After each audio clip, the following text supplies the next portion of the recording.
Hello students, today we are going to start biomolecules part 4 of class 11 biology. In this part, we discuss about bio macromolecules. Bio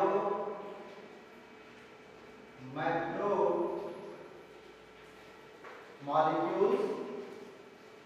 मैंने कहा था कि bio macromolecules का मतलब ये हुआ कि ऐसे मॉलिक्यूल्स जिनका मॉलिक्यूलर वेट 1000 डाल्टन से ज़्यादा हो उन्हें हम बायो मैक्रोमॉलिक्यूल्स कहते हैं। जो एसिड जो है क्या होते हैं, इनसॉल्युबल होते हैं। देखा जाए तो बायो मैक्रोमॉलिक्यूल्स में पॉलीसैकेराइड्स बायो मैक्रोमॉलिक्यूल्स में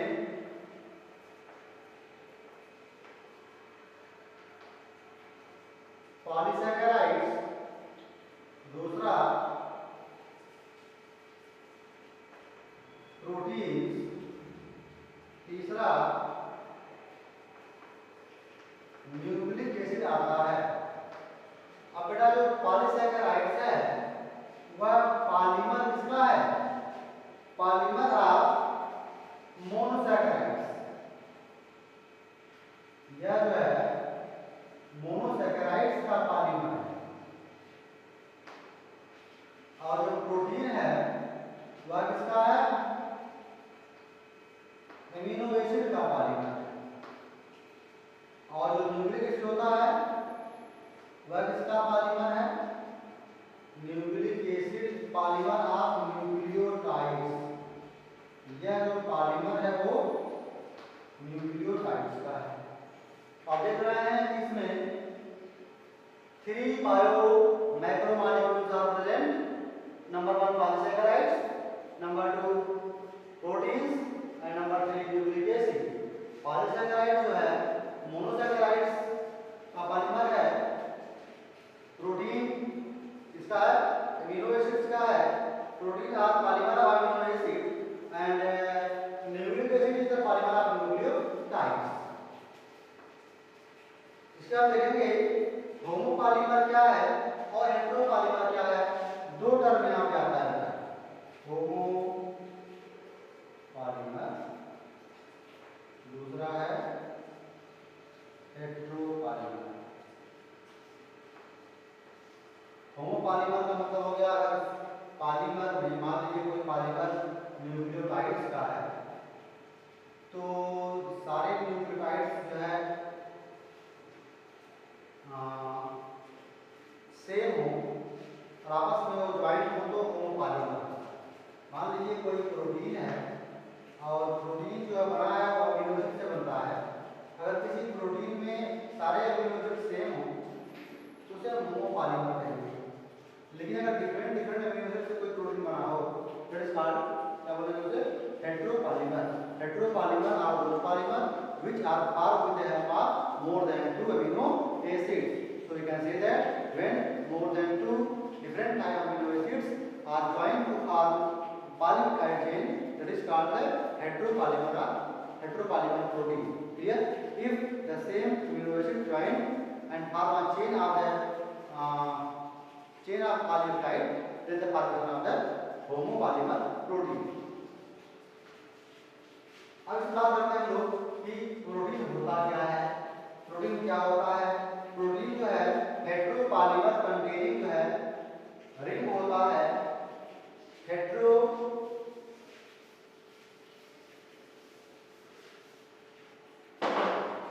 अगर प्रोटीन्स की बात करो तो प्रोटीन जो होते हैं proteins are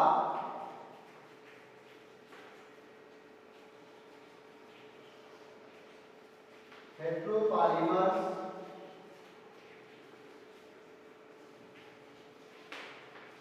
containing a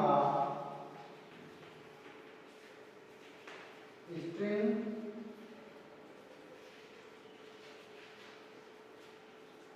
oblique strings of many amino acids. अगर बहुत सारे एमिनो एसिड्स आपस में जुड़ करके several type of amino acids आपस में जुड़ करके पॉलीपेप्टाइड चेन का अगर ये करते हैं फॉर्मेशन, पॉलीपेप्टाइड चेन का फॉर्मेशन करें तो उसको क्या बोलेंगे लोग? प्रोटीन। देखिए बहुत सारे several amino acids joined by the polypeptide bond and the formation of polypeptide chain of amino acids, that is called protein। मैंने आपको बताया था किस तरीके से एमिनो एसिड जो आपस में जुड़े होते हैं। मैंने कहा था कि पहले एमिनो एसिड का कार्बोक्सिलिक ग्रुप, दूसरा एमिनो एसिड का अमीनो ग्रुप के बीच में CONH से क्या होता है बेटा? CONH से बॉन्ड बनता है और ये CONH जोड़ता क्या होता है?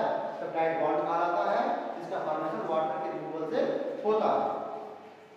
आगे देखेंगे, आप जानते हैं कि जो एमिनो एसिड्स हैं बेटा वह दो तरह का, मैंने बताया था आपको कि कुल हमारी बॉडी में 20 टाइप्स के एमिनो एसिड होते हैं, जिसमें से 10 जो है वह क्या है?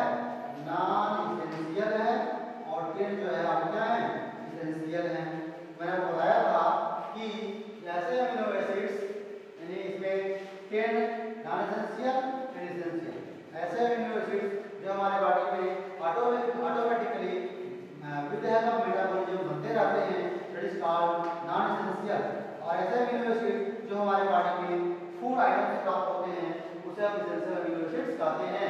इन सारे एमिनो एसिड को 20 अगर अमीनो एसिड्स हैं तो 20 टाइप के अगर अमीनो एसिड्स हैं, इन अमीनो एसिड्स को कोड करने के लिए बेटा कुल जो है 64 कोडान होते हैं। 64 codon code for 20 amino acid. इनमें से जो है बेटा 3 जो कोडान होते हैं वह होते हैं डीजेनरेट कोडान होते हैं, जो जिसको हम नॉनसेंस कोडान भी कहते हैं, जो किसी भी प्रोटीन के लिए किसी भी एमिनो एसिड के लिए कोड नहीं करते हैं। तो इसमें से अगर देखा जाए तो कुल जो फंक्शनल कोड करने वाले एमिनो एसिड हैं वो 61 कोडान है।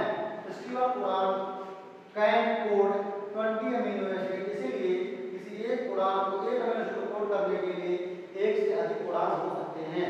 अगर 61 कोडान बेटा यहाँ दिखाई दे रहे हैं जो 20 अमीनो एसिड के लिए कोड करते हैं, अगर 61 कोडान हैं जो कोड करते हैं तो एक अमीनो एसिड के लिए एक से अधिक कोडान हो सकते हैं। यह आपको बताया जाएगा क्लास 12th में molecular basis of inheritance chapter में बताया जाएगा कि कोडान होते क्या हैं और इसमें से क्या इनका फंक्शन है कोडान का। Codon code for the specific amino acid and this codon is present upon the mRNA and tRNA।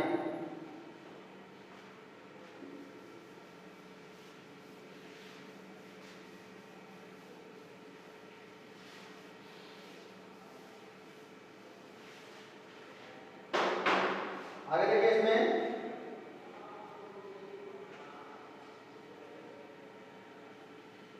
कुछ ऐसे प्रोटीन हैं, कहा गया है जो कोलेजन प्रोटीन है। कोलेजन प्रोटीन यह मोस्ट एबंडेंट प्रोटीन होता है एनिमल वर्ल्ड में। पूरे एनिमल वर्ल्ड में सबसे most important protein collagen protein है। और दूसरा है ribulose one five bisphosphate, ribulose one five bisphosphate carboxylase oxygenase. Ribulose one five bisphosphate carboxylase oxygenase है ना, होता है रुबिस्को। इसको बोलते हैं लोग रुबिस्को बोलते हैं, रुबिस्को है ना।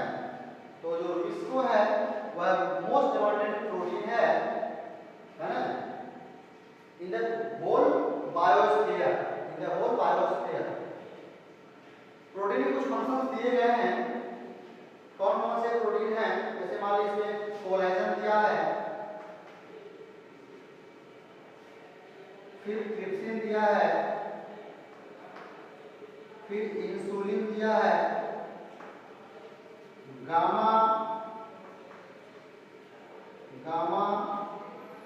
ग्लोब्यूलिन दिया है, रिसेप्टर्स दिया है, और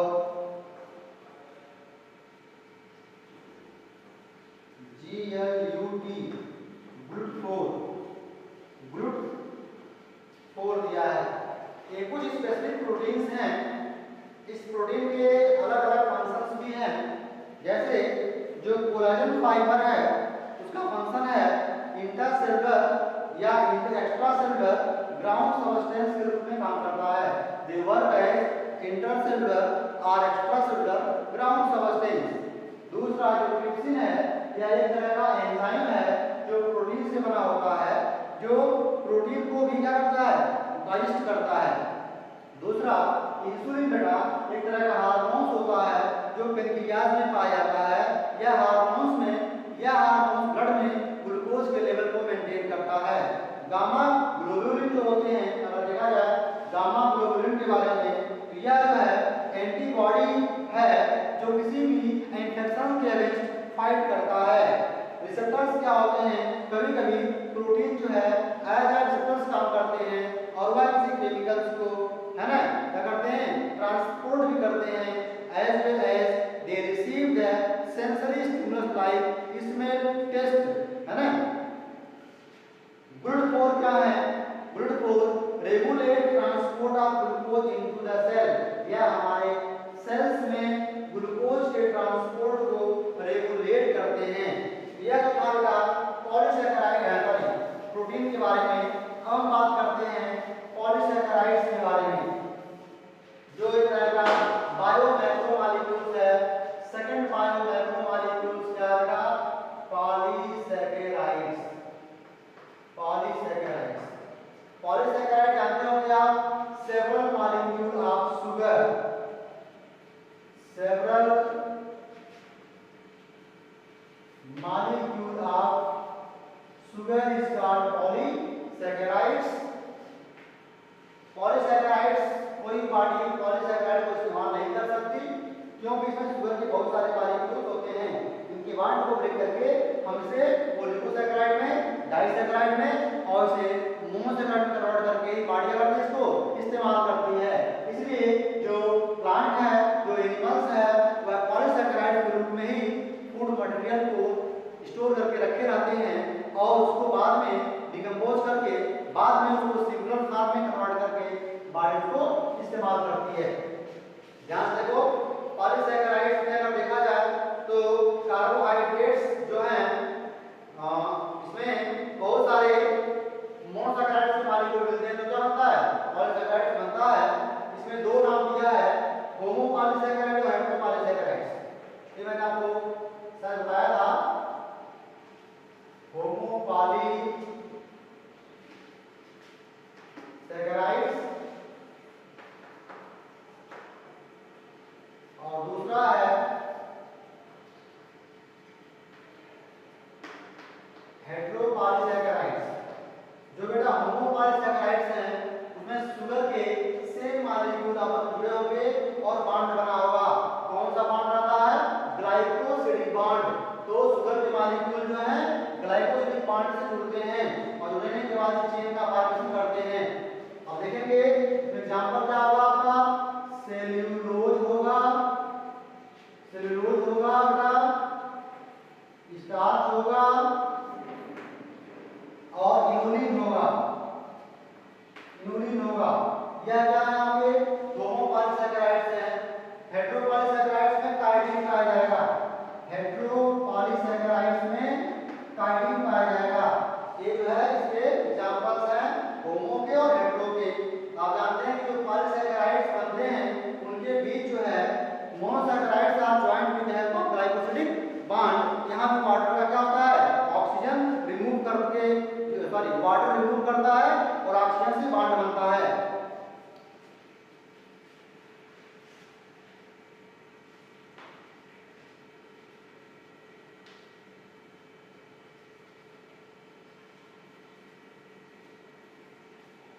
आगे देखिए इसमें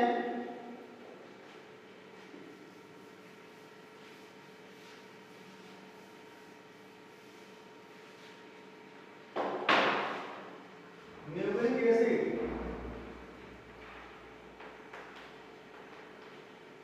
अगर बेटा आप न्यूक्लिक एसिड के बारे में बात करते हैं तो जो न्यूक्लिक एसिड होते हैं यह न्यूक्लियोटाइड के पॉलीमर होते हैं। न्यूक्लिक एसिड जो है किसके पॉलीमर है? न्यूक्लियोटाइड्स के पॉलीमर हैं। और मैंने कहा था कि जो न्यूक्लियोटाइड्स हैं इनका पॉलीमर कैसे होता है? पेंटोज शुगर, नाइट्रोजनस बेस और फास्फोरिक एसिड। जब पेंटोज शुगर, नाइट्रोजनस बेस और फास्फोरिक एसिड तीनों मिलते हैं तो न्यूक्लियोटाइड का फॉर्मेशन होता है। एक न्यूक्लियोटाइड दूसरे न्यूक्लियोटाइड से फास्फोडाइस्टर बॉन्ड से क्या होता है? ज्वाइन होता है। अब देखेंगे इसमें नाइट्रोजनस बेस काम करते हैं। दो बेस मैंने बताया था, एक मैंने कहा था कि प्यूरिन बेस होगा, दूसरा मैंने कहा था आपसे पिरिमिडीन बेस होगा। प्यूरिन बेस में एडेनिन और गुआनिन होगा और पिरिमिडीन में साइटोसिन और थाइमिन होगा। अगर डीएनए है थाइमिन रहेगा, आरएनए है तो क्या होगा बेटा? यूरेसिल पाया जाएगा। अब जानते हैं कि इसमें जो शुगर होगा वह पेंटोज शुगर होगा, हेक्सोज शुगर नहीं होगा। अगर डीएनए है, अगर जो है न्यूक्लियोटाइड के पास अगर न्यूक्लियोटाइड का चेन बन रहा है और अगर वो डीएनए है तो क्या होगा? Deoxy ribose nucleic acid. अगर आरएनए है तो जो पेंटोज शुगर होगा वह कैसा होगा? राइबोज